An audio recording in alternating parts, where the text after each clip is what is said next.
Olá, muito boa noite para todo mundo. Com o panorama serrano se descortinando aos olhos da peonada e as fileiras de ipês floridos se destacando na secura da mataria, a boiada venceu a derradeira subida e a comitiva pioneira do Terra Viva DBO na TV armou a rancharia numa clareira lindeira da estrada, já quase nos arrebaldes da freguesia, e está recebendo a companheirada aqui desta quebrada para pegar em folia violeira, que começa agora com a apresentação da nossa prosa brideira do dia.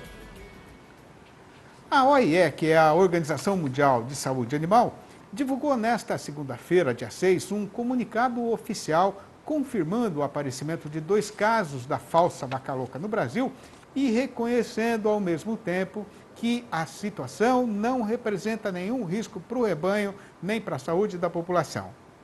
Na prática, o significado do documento é que, no entendimento da entidade, a questão está perfeitamente esclarecida e resolvida, não sendo necessária a decretação de embargos ou medidas de restrição contra as exportações brasileiras de carne, animais e produtos derivados.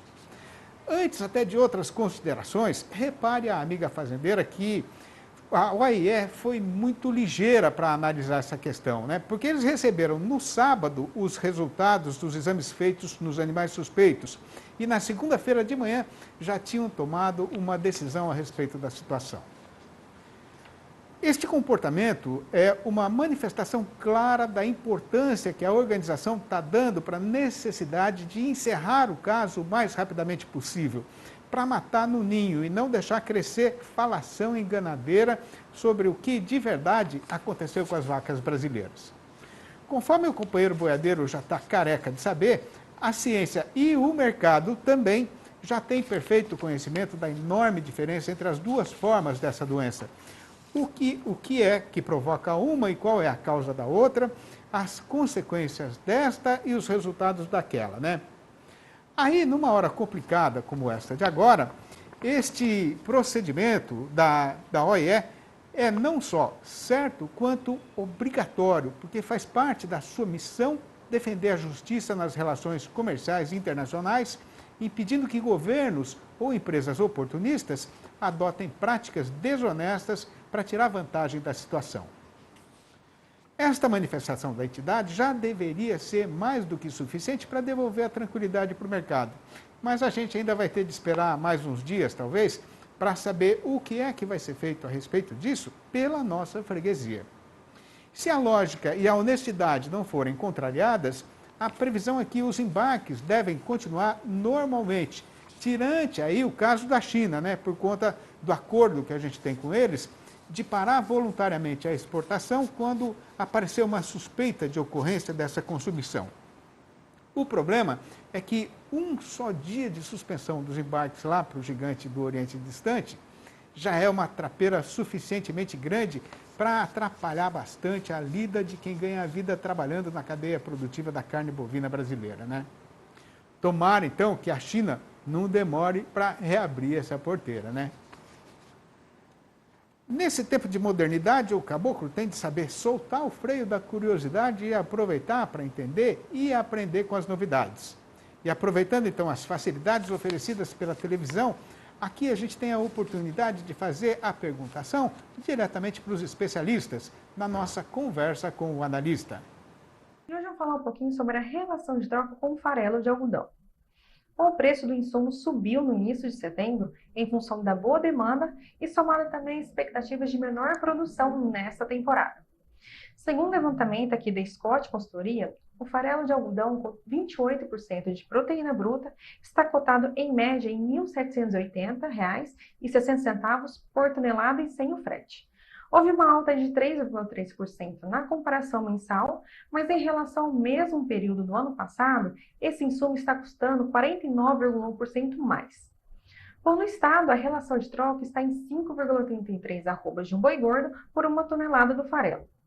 Bom, com o aumento no preço do farelo e a queda na cotação do mercado do boi gordo, o poder de compra do pecuarista frente a esse insumo diminuiu 5% em setembro na comparação mensal.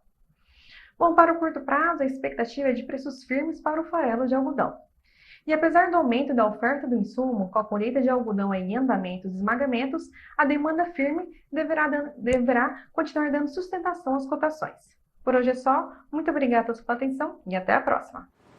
Vencida a primeira pernada da jornada, a gente faz aqui uma parada ligeira e volta em seguida para dar continuação nesta função noticiarista e novidadeira. Até já! Com o tempo querendo apostar corrida com o cavalo rei dos parelheiros para ver qual dos dois é o mais ligeiro, o companheiro fazendeiro tem pela frente só mais um prazinho de espera para a chegada da primavera. E vai ser muito difícil de acontecer mais uma onda de frio igual aquelas que recentemente congelaram boa parte do Brasil. Mas em algumas questões, como é o caso dos grãos armazenados e das rações usadas para alimentar o gado, o estrago já pode ter sido feito. O problema é que a forte variação da temperatura pode provocar a contaminação desses produtos, pondo em risco a saúde dos animais. Pois então, para saber o que fazer para evitar essa consumição, a gente convidou para a nossa entrevista do dia o Dr. Tomer Durman, médico veterinário e gerente de vendas para ruminantes da Altec no Brasil, que vai participar do programa falando ao vivo por vias internéticas, diretamente de Ponta Grossa, no Paraná. Boa noite, doutor Tomer. É uma satisfação ter a sua presença virtual aqui no nosso arranchamento eletrônico. Seja muito bem-vindo. Boa noite, Sidney. Muito bom estar participando aqui com vocês. Vamos falar aí desse assunto que é muito importante para o desenvolvimento da pecuária nacional. Muito bom. Ô, Tomer, depois de uma onda de frio como aquelas, né, que a gente teve recentemente, o que é que pode acontecer com a lavoura de milho, por exemplo, e de outros produtos usados na alimentação do gado também? Bom, então essas alterações climáticas, em geral, elas vão estar causando algum desenvolvimento tardio da planta, ela pode ter uma extensão de ciclo, por exemplo, na lavoura, isso aumenta o tempo de exposição a pragas, por exemplo, ataque de insetos, né? No começo do ano teve bastante gente que teve problema com cigarrinha, por exemplo, e agora no inverno, quando tem essas ondas de geadas, por exemplo, o que pode acontecer é que partes, que a gente chama fotossintéticas da planta, né, que trazem desenvolvimento e nutrientes para a planta, deixam de ter atividade, e aí a planta para o seu crescimento. E aí, às vezes, o produtor tem que colher antes do tempo com o desenvolvimento não completo da planta. Então, todas essas alterações podem estar mudando a dinâmica biológica da planta e aumentando o risco também de ataques de fungos. E é isso que a gente vai estar falando hoje, o impacto que tem o ataque de fungo numa lavoura. Ô, Tomer, agora, o que são esses fungos que você está falando? Bom, então esses fungos, eles estão presentes, né, no meio ambiente, é completamente normal, né, de a gente ter a presença de fungos, só que o que eles fazem? Eles invadem, né, a planta, tentam extrair nutrientes para conseguir sobreviver e eles espalham os seus esporos para a reprodução. Qual que é a diferença quando você tem a diversidade climática?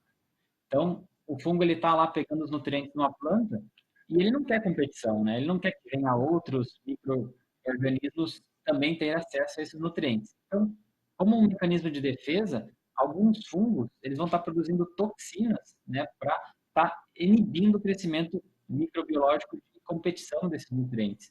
E aí que a planta pode estar sendo contaminada pelo que a gente chama micotoxinas, né? Mico vem de fungo, né? Todo mundo lembra lá de micose, que é uma infecção por fungo, e o toxina, né? Uma substância tóxica que vai estar causando mal para quem consome essa planta. Agora, além dos produtos na lavoura, do prejuízo na lavoura, né, essas micotoxinas que você fala, Tomer, elas também podem contaminar aí os grãos armazenados, ração pronta e silagem mesmo? Quer dizer, isso é um problema sério na propriedade. Com certeza. Então, não só na lavoura, mas também no armazenamento a gente pode ter crescimento de fungos, né? Todo mundo aqui já deve ter escutado recomendações, por exemplo, se você recebe uma sacaria de grãos, né, tentar não deixar em contato com o chão, não deixar em contato com a parede, para justamente não acumular umidade e ter maior probabilidade de crescimento de fungos. Então, os fungos eles gostam de ambientes quentes, ambientes úmidos.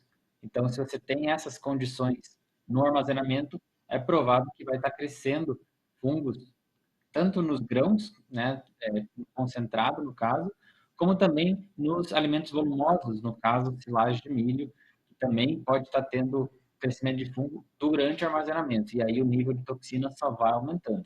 Lembrar que toxina não é algo vivo, né? Quem é vivo é o fungo, mas depois que o fungo depositou a toxina no alimento, Não, você pode fazer a aplicação de um antifúngico, por exemplo, que você vai controlar só o micro-organismo ali, mas tudo que já foi depositado de toxina vai permanecer. O que é que vai acontecer com o animal se ele comer alguma coisa contaminada por micotoxinas? Bom, então basicamente vão acontecer duas coisas. Tá? Pode haver sinais zootécnicos e sinais clínicos, né? Os sinais clínicos são coisas que o produtor, o pecuarista, ele consegue ver. Então, é uma diarreia que acontece numa intensidade muito forte. Nos animais, por exemplo, de reprodução, você vai poder estar observando um aborto, quando os níveis de contaminação pode estar muito alto. E também tem alguns sinais que eles são um pouco mais invisíveis, vamos dizer assim. Eles são muito mais frequentes para quem analisa muitos dados da propriedade. Então, por exemplo, taxa de concepção, taxa de consumo, produção dos animais em ganho médio diário dos animais, então, para quem tem frequências de pesagem, consegue ver alguma diferença também. E o animal, basicamente, ele tem flutuações de consumo, né? Ele tem irritação intestinal com essas toxinas sendo absorvidas, e aí a probabilidade de esse animal ter uma diarreia acaba aumentando. Então, ele consome os alimentos e tem menor aproveitamento desses nutrientes contidos nos alimentos. Então, o desempenho do animal vai ser comprometido. Falando assim no geral, né, Tomer, tem algum jeito de evitar a contaminação da comida do gado pelas micotoxinas? Bom, então, evitar que existam fungos na propriedade, isso é muito difícil, né? Os próprios esporos dos fungos, eles viajam por mais de 50 quilômetros. Então, às vezes você pensa, nossa, mas nenhuma propriedade vizinha minha aqui tá com problema de fungos na lavoura e eu acabei tendo, né? De onde vieram esses esporos? Eles podem estar junto com o vento de regiões muito longes. Então, é difícil de prever exatamente de onde está vindo o problema. Mas, quando ele acontece, é fazer análises rotineiras, né, na lavoura, ver se está uma contaminação já na lavoura, fazer aplicações de antifúngicos quando necessário, e nos processos de armazenamento, aí você vai ter que ter o maior capricho possível. Então, na silagem de milho, por exemplo, uma boa vedação do silo, compactar muito bem a silagem, porque o fungo ele precisa de oxigênio.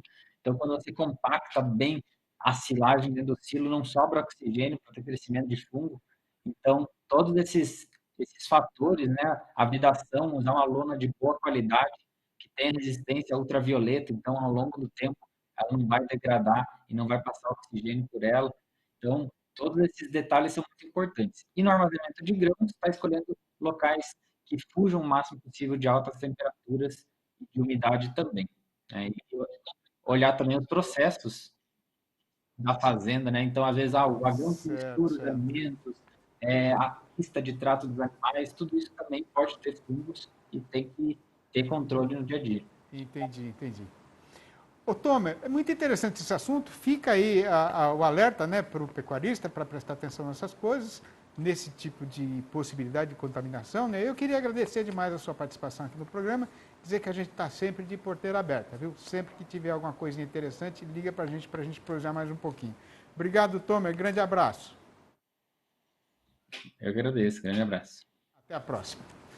A hora agora é recomendada para fazer mais uma parada, mas para a gente voltar não vai demorar quase nada, é só aguardar. Estamos de volta e sem mais enleios nem devorteios, a gente já anuncia a apresentação da nossa Conversa Leilão.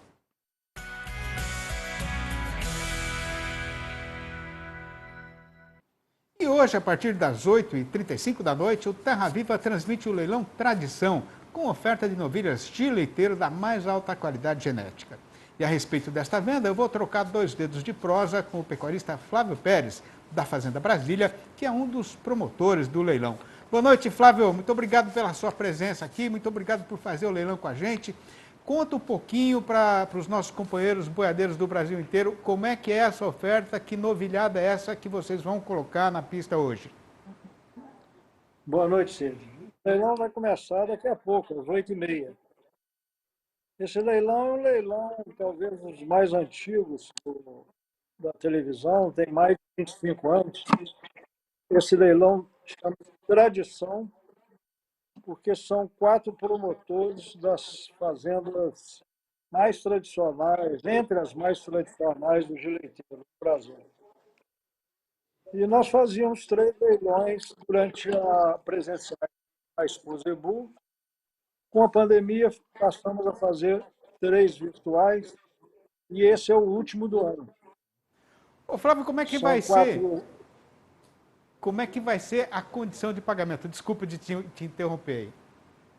Bom, a condição de pagamento é tradicional também, são em 30 parcelas divididas em 15 pagamentos. Como é que é essa novilhada, hein, Flávio? São novilhas e bezerras provadas com genética muito forte, quando a maioria delas vão ser grandes doadoras no futuro, sabe?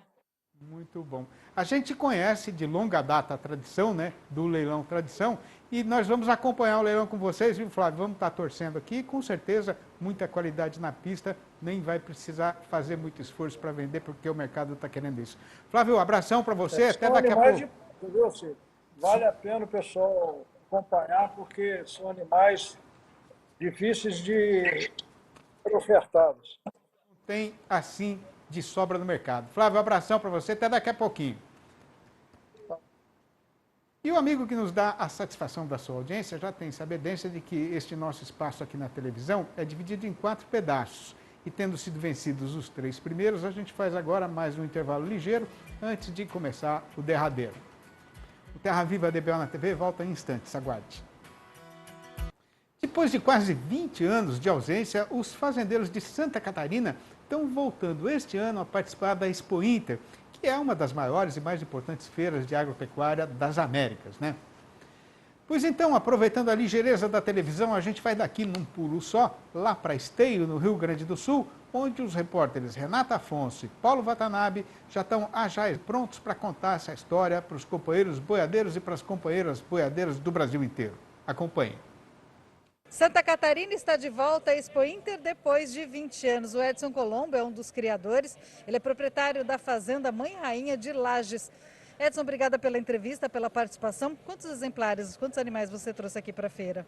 Renata, nós viemos essa vez e a grande diferencial deste ano é que nós podemos trazer os animais e retornar a Santa Catarina. Agora o Rio Grande do Sul e Paraná também têm o status livre de febre aftosa sem vacinação, como o nosso estado catarinense, e assim nós conseguimos trazer os nossos animais para a Expo Inter e depois retornar.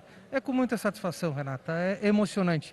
Há 20 anos os catarinenses não poderiam participar assim com toda a força e esse ano nós conseguimos voltar. Isso é muito importante. E aqui que tipo de experiências você troca aqui com o produtor? Aqui existe a experiência de relacionamento, fazemos muito network, todas as pessoas, esse ano um pouco menos devido à pandemia, mas todo mundo vem ver os animais, clientes interessados. Na verdade, como se fala a palavra, é uma exposição, então você acaba expondo a sua marca, a sua fazenda para todo, não sei quantas pessoas deve ter no parque hoje, eu acredito que umas 25 mil, não sei se é isso, então todo mundo pode reconhecer um trabalho de muitos anos que não é só para exposição, são 365 dias que o pecuarista, o produtor rural está em casa trabalhando para poder chegar aqui nesse dia. Agora falando um pouquinho de mercado, né? Como está o mercado? Você tem Hereford, Braford, Brangus. Isso, nós trabalhamos com Hereford, com Braford e com Brangus. São as 3 raças que nós trabalhamos lá na Fazenda Mãe Rainha. E como é que está o mercado? O mercado hoje ele está muito importante. Nós estamos vendo que a pecuária não foi que ela está num aumento, ela está recuperando o que estava defasado. Então realmente agora o mundo, não só o Brasil, está reconhecendo o valor da proteína vermelha, uma proteína saudável, em que faz a pecuária de corte ser novamente rentável, remunerando o produtor e principalmente uma pecuária mais eficiente, economicamente e ecologicamente correta, o que é muito importante. Edson, esse status sanitário que o Rio Grande do Sul também conquistou, você já tem em Santa Catarina, como é que você faz para manter isso? Qual que é a importância, qual que é a dica que você dá? Para uma questão de exportação de gado, a exportação tanto como gado em pé, como de carne, como também de suínos e aves, o status de livre de febre aftosa sem vacinação é um status que abre mercados. Por exemplo, Santa Catarina, há 4 ou 5 anos já pode vender para o Japão, que é um país ícone, onde, aberto o Japão, vários outros países aceitam também. Então, com o ingresso do Paraná e do Rio Grande do Sul com o mesmo status, em breve eles também vão poder vender para o Japão e assim vai potencializar mais ainda esse nosso agronegócio pujante do Brasil. Você sentiu isso lá na sua propriedade? Você conseguiu aumentar a sua produção, sua venda? No caso da pecuária de corte, a gente não sente tanto isso. A gente sente muito mais. Eu não sou produtor, mas eu tenho amigos muito na suinocultura e na avinicultura, que é onde potencializa muito mais. Agora que hoje é um dia importante para você, você conquistou títulos ali na pista de julgamento. Queria que você falasse um pouco sobre esses animais que estão aqui atrás e sobre esses títulos conquistados. Renata, graças a Deus a gente veio com os 15 animais e nós disputamos esses 2 prêmios e ficamos grandes campeões, na verdade, supremos grandes campeões. Essa vaca é a suprema grande campeã da raça Hereford e esse animal aqui, esse terneiro, que é muito difícil um terneiro ganhar, lá para o Mato Grosso chamam de bezerro, né? Então um terneiro ganhar o supremo grande campeonato, ganhou de todos os touros adultos, o que é muito, tipo assim, uma missão quase impossível e ainda bem que deu certo. Eu vi a empolgação que você voltou para cá, né, depois que você ganhou esses títulos. Aí que está a diferença, né? É voltar com os campeões, né? Com certeza. Imagine ganhar uma exposição dessa e você não poder ver o animal em casa de novo. É um pouco frustrante. Para você, qual que é a importância de ganhar esse título? O que muda para você na sua marca, para o seu cliente? Muda muito, muda com o nosso trabalho, está no caminho certo. Nosso cliente que comprar genética Mãe Rainha estará comprando uma genética de ponta nacional. E reconhecimento, trabalho, nós temos 3 funcionários que estão aqui, mais 20 que estão em Santa Catarina. Então isso é um reconhecimento de um trabalho árduo, importante, que faz nós do homem do campo a nossa alegria. Na sua fazenda, como é que você trabalha a genética? Fala um pouco mais desse animal, como é a genética? Essa genética aqui, a gente trabalha com selecionamento. Eu brinco com todo mundo que selecionar gado é você manter os bons e descartando os ruins. E assim cada vez mais você vai buscando animais eficientes e lucrativos. Porque hoje o que nós temos que buscar, Renata, são animais que dê lucro, que são eficientes. Então nós temos que buscar animais que nos tornam uma pecuária rentável. Então essa nossa seleção é nessa linha para uma pecuária rentável e eficiente. E esse status, né, que conquistou o Rio Grande do Sul, conquistou Santa Catarina também, isso mostra a importância de se investir em tecnologia, se investir em qualidade e sanidade para ter uma pecuária de futuro, né, uma pecuária eficiente. Com certeza, essas tuas palavras dizem tudo. Nós precisamos de tecnologia, de manejo para pensar num futuro rentável e de uma pecuária cada vez mais pujante, que nem estamos hoje. Tá bom, Edson, obrigada pela participação. Eu que agradeço. E parabéns aí pelos Obrigado. títulos. E a gente conversou também com a Silvana Covatti, ela é secretária de Agricultura do Rio Grande do Sul. Ela falou sobre a importância da volta de Santa Catarina para a Expo Inter. Acompanhe. Olha, é uma importância muito grande, porque aqui a gente abre também mercados em outros estados, coisa que nós estávamos ansiosos para que isso acontecesse. Então é uma troca, eu digo sempre, a experiência, o conhecimento, tecnologia, eu diria assim, a troca de genes, né, dos animais, essa troca é muito importante para o produtor e para o nosso estado no crescimento dessa espécie também, que é o animal. Pois é, né? Muito interessante. Mas por conta aí do feriado do 7 de setembro, a gente vai ficar devendo hoje para os companheiros e para as companheiras o noticiário e o nosso comentário a respeito do mercado do boi gordo que não funcionou. Então, para arrematar a função, falta só fazer a recitação do versinho caipira do dia, que é o seguinte, vai ouvindo. Quando eu casei com a Maria Filó e fui embora com ela lá para Pirapora, um parente meu falou que ficou com dó da gente, porque só o vivente que mora na cidade tem todo tipo de comodidade. Na hora eu a respostei que o sertão para mim é a liberdade, é acordar no nascer do sol com a passarada fazendo alvorada e levantar para plantar e colher o que eu vou comer, sabendo o que é que tem valor de verdade e mais importa é poder no fim do dia me deitar com meu amor sem nem precisar de trancar a porta. Esta e outras prosinhas que falam da nossa lida e da beleza que sobeja na vida sertaneja, o companheiro vai encontrar no meu novo livro, o Versinhos de Caipira Inteirou os Quatro, que eu publiquei agora no meado do ano, para dar continuação aí naquela série que já correu o chão do sertão do Brasil inteiro, levada pela mão dos companheiros boiadeiros ou não. E quem quiser saber como fazer para adquirir um exemplar, ou logo a coleção inteira, pode ligar para mim mesmo, diretamente no meu telefone de WhatsApp, que é número 11 98 224 1807, ou mandar um e-mail para sidneymascio@uol.com.br, ou ainda me procurar lá no Facebook.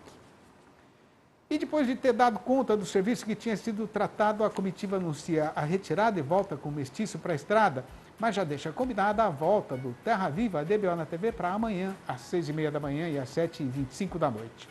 Um abraço para todo mundo e até a vista então.